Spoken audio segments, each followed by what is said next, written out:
All right, family, it's your brother Asad. I'm Adrian. And we are back again with another quick video. So make sure you like, comment, subscribe, and hit the notifications bell so that you'll be notified when we drop new content on this channel. Secondly, we always, in terms of housekeeping, we always want to make sure we thank our South African family for all the love and support you guys have shown this channel, shown my family, shown my wife, my children. We really, really appreciate that. And thank you for being a friend. Travel down the road and back again. Your heart is true. You're a pal and a confidant. Bum, bum. And if you threw a party, We can't.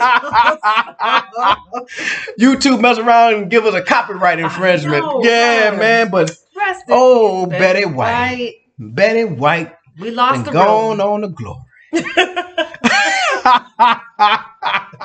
Gone on the glory. She done gone on to glory. Man, Betty White, 99 years old. I mean, she almost made it to 100. I think her birthday was yesterday or 2 days ago. No. I think her birthday was yesterday, if I'm not mistaken. She would have been 100 years old, man. I mean, just barely missed it. Man, And she was an ally of the black community. One time, I think this was during the 50s, during segregation, the height of segregation. And she had a black person on her show. I think she had one of those variety shows. Yeah. And, like all of the sponsors and producers were like, you got to get this. You can't have this black guy on your show dancing or whatever. And she was like, nah, he's staying. And she stood firm. And if I'm not mistaken, they canceled her show. So she was an ally when she didn't have to be, when it didn't benefit her anyway. Right? So shout out to Betty White.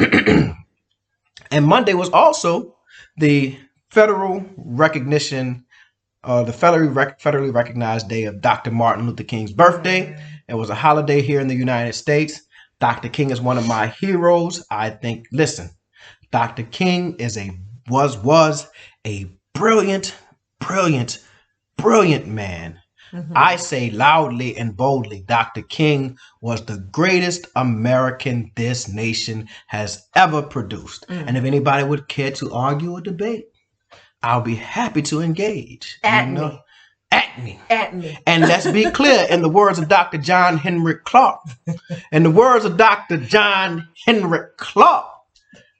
I debate my equals, all others I teach.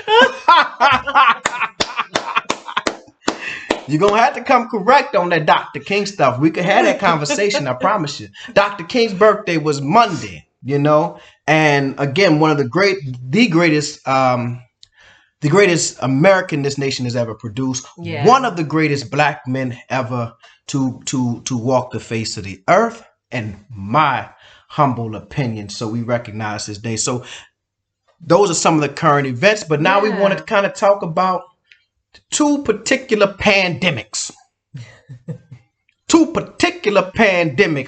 that may be taking place in South Africa or relates to South Africa. And the first was what? Omicron. Y'all remember Omicron? But the latest variant. Yeah. But why Omicron? So about 2 months ago, brilliant South African scientists sequenced the new Omicron variant. The Omarion variant. I got an icebox. They call it all kind of stuff. They sequenced the Omarion. Why are people having a difficult time pronouncing it? It was like the Omicron, the Omarion. The Omarion variant and a Pandorama. Oh man, people out of control. I'm sorry. So, no. So these brilliant South African scientists announced to the world, there's a new variant. And then the world said, thank you very much, South Africa. We appreciate you. Let's give you. No, that's not what happened. No. The West. And when I say the West, I mean the West, and y'all know who they are, under the leadership of the leader of the free world, the President of the United States, did not recognize the genius of South Africa's scientists, did not commend them and thank them for warning the world so that the world could then prepare and then maybe start testing and seeking out this variant in their own nation. No, that's not what they did. Instead, there was a knee-jerk reaction by the West under the leadership of the United States to ban Southern African countries, including South Africa, at the height of its holiday season. In effect, crippling in many ways the tourist season in South Africa. The West will West. That's how they get down. WPWP. If you don't know what that means. West people ain't. The West will West. So now an article comes out yesterday that says South Africa has made it through its Omicron wave, its fourth wave. And everything that the South African scientists and doctors were saying about the Omicron variant has proven to be true. What? Number one was that it's more transmissible. They said that. Yeah. But then they said it is what? Less severe. It's a very mild disease if you catch it. Basically, you're dealing with fatigue, some body aches, and a slight cough, right? South Africa did not see the rise in hospitalizations. They did not see the rise in deaths like they saw with the first wave or they saw with the Delta variant. And they said this from the beginning. And what did the West do? Dismissed them. Yeah, whatever. In a little African country, you don't know what you're talking about. Right? Dismissed them.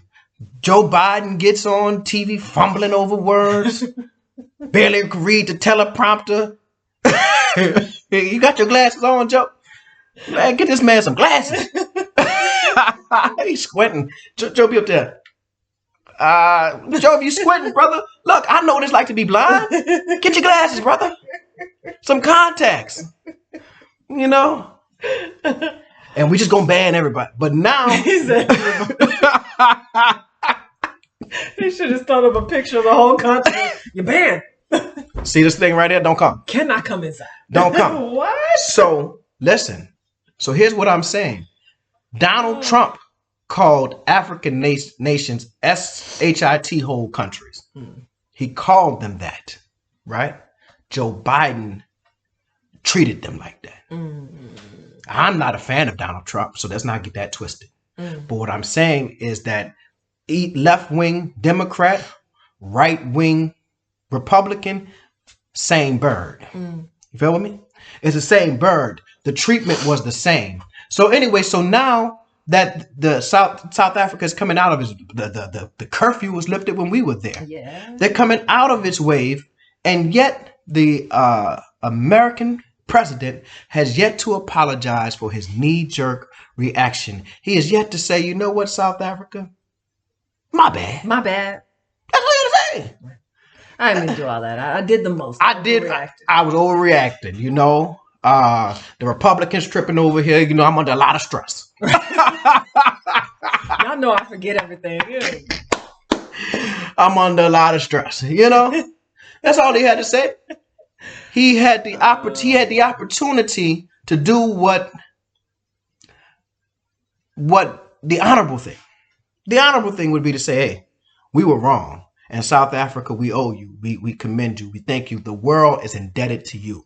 Do you know how powerful that would be coming from the president of the United States, to hear the president of the United States point to a country in particular and say, we are indebted to you. Thank you. The world is indebted to you, South Africa. And since Joe Biden would never say it, I'll say it. Like I'm somebody. Not quite the same.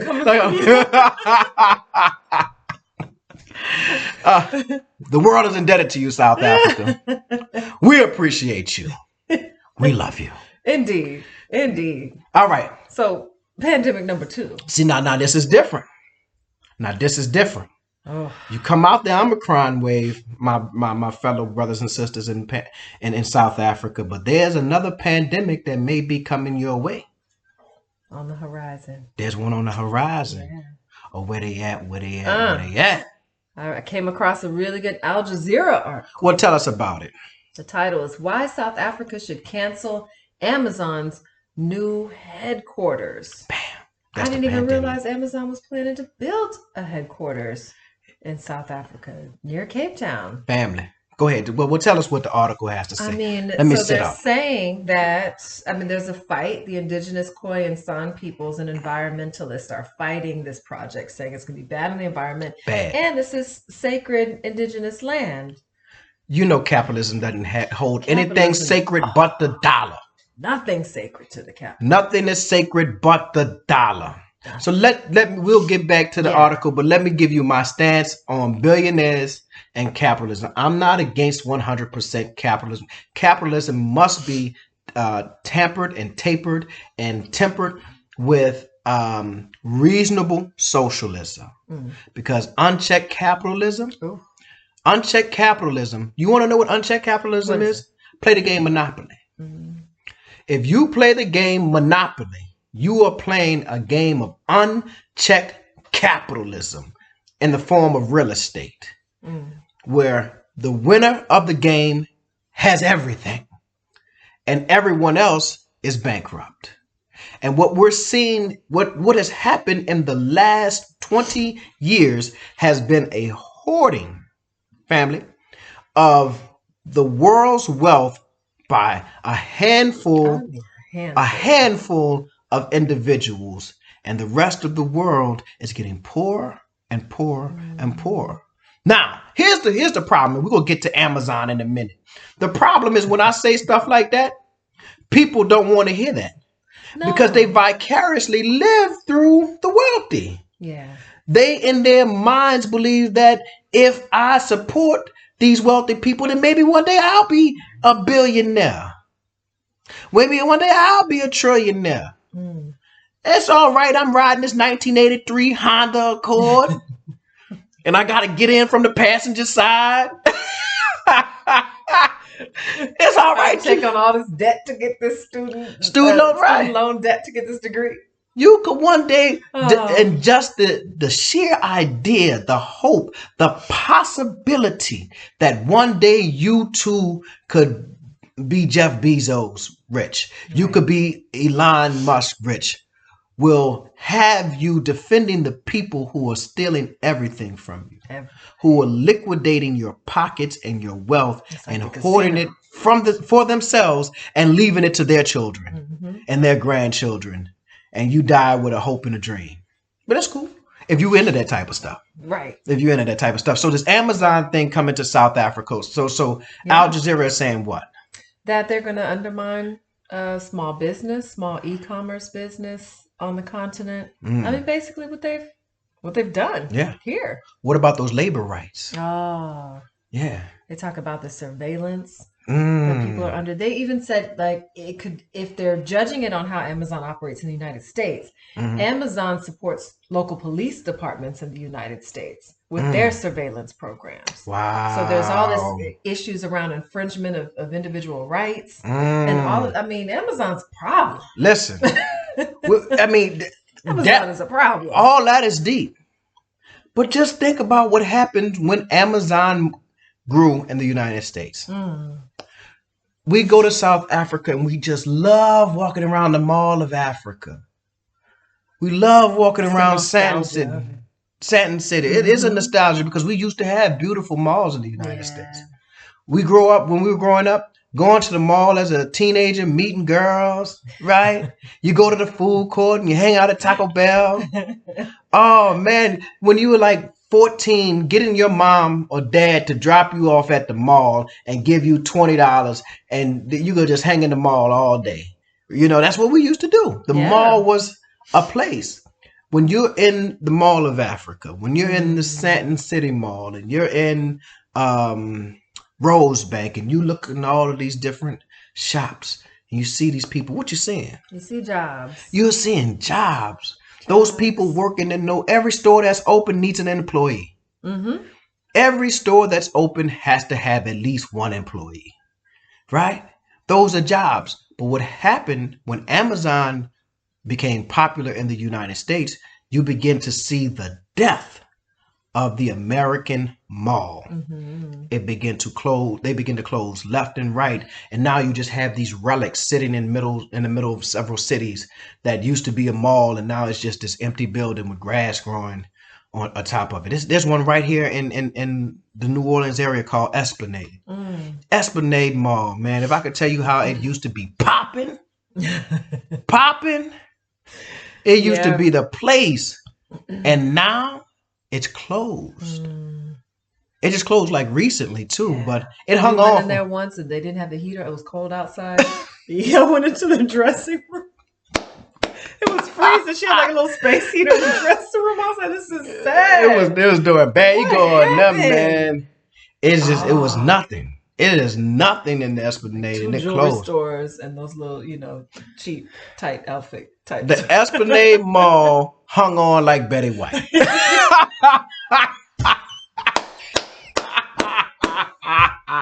It held on to there was to one the time very like end. 2 stores in the whole mall. Like, how are they keeping this mall open with these 2 stores? It was nothing in the mall but Soul's gold jewelry. And what they had some old gown dress places selling gowns and stuff. Man, I'm like, they had an American cookie place too. The American cookie. I talked to the man at the American cookie like maybe 2 years ago, and I was like, man, how how's business? He said it's been better. I know, because there's absolutely nobody in here. People are going to the mall just to walk around and get the exercise.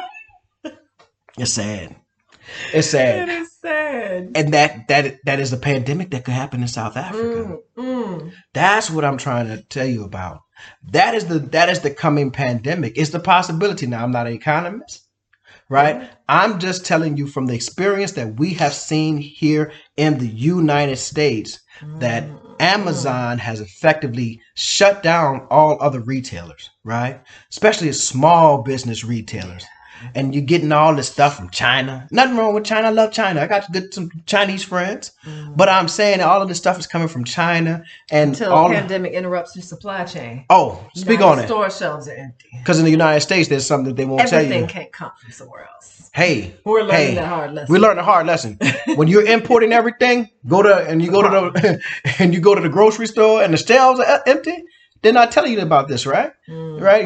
Y'all don't believe that we have potholes. Well, I'm telling you, we have potholes and empty store shelves right now.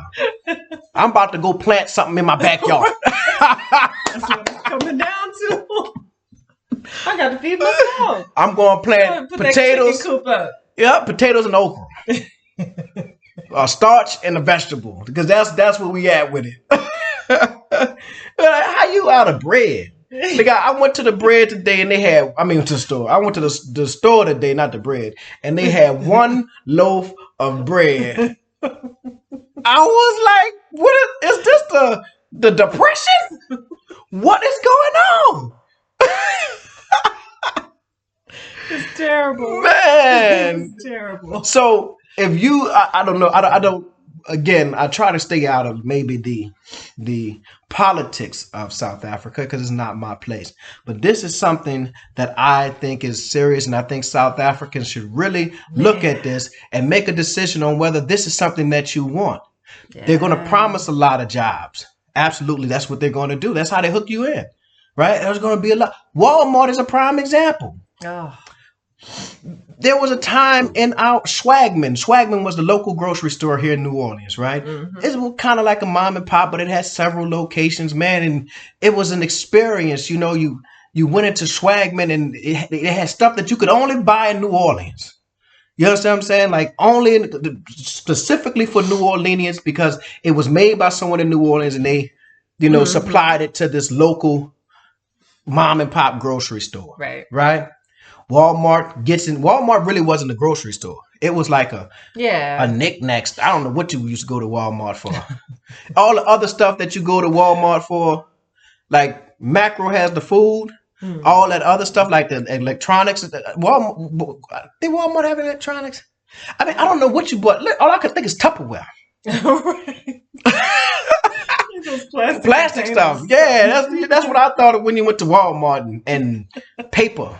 It's just nothing that you really needed. But Walmart was there, and maybe clothes. Yeah, they always had those clothes. Yeah, and people used to make fun. You got the clothes from Walmart. You got them shoes from Walmart. But then they said, okay, we got something for you. We about to get into this grocery business.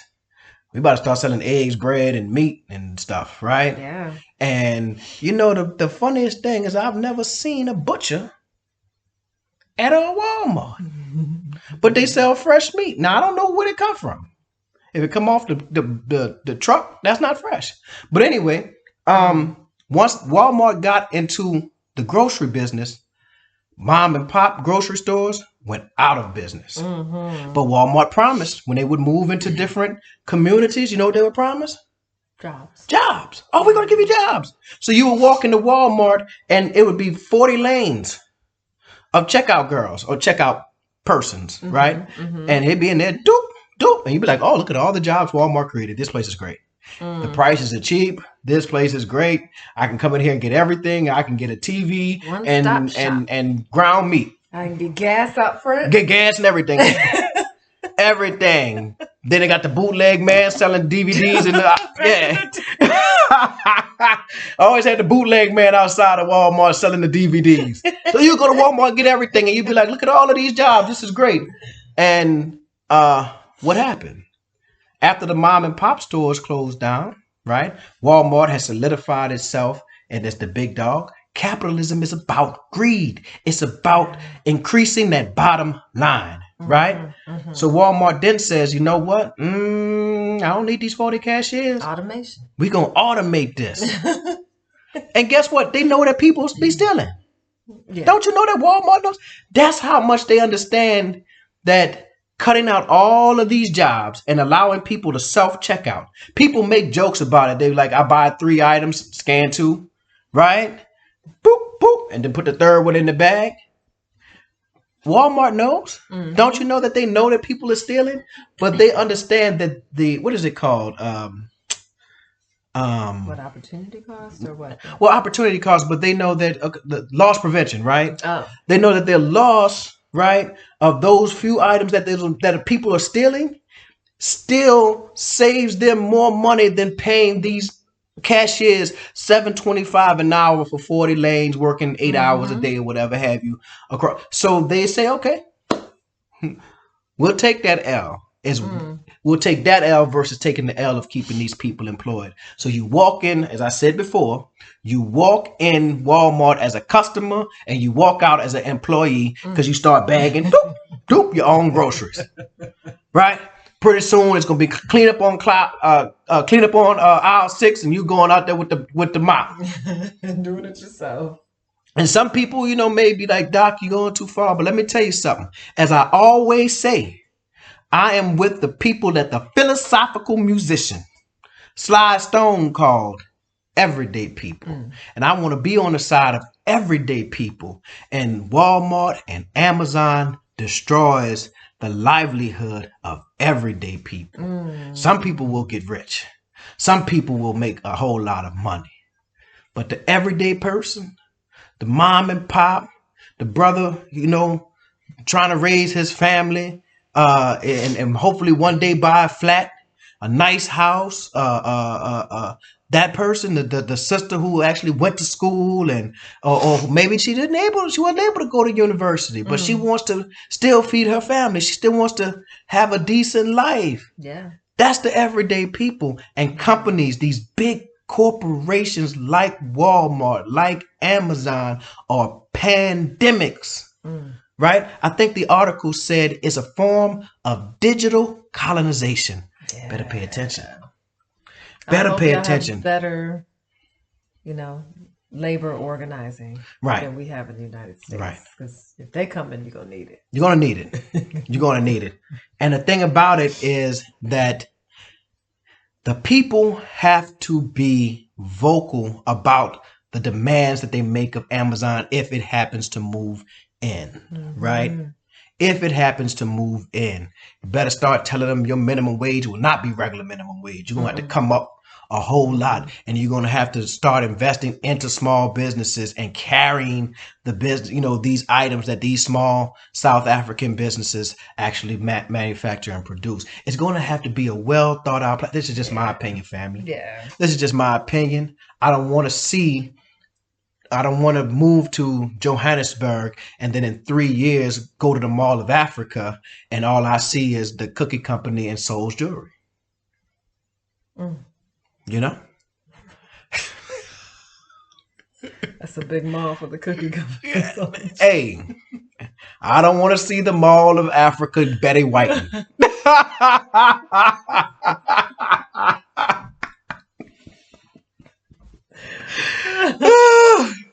I don't want to see the Mall of Africa Betty Whiting. I don't want to see Satin City Betty Whiting, right? I want to see those jobs remain because that is important and that helps sustain the economy, man. But anyway, Indeed. I think we've talked long enough. Yeah, like they say in the church, y'all be blessed. Y'all be blessed. Y'all have a good one. Thank you for supporting this channel. God bless. Good night.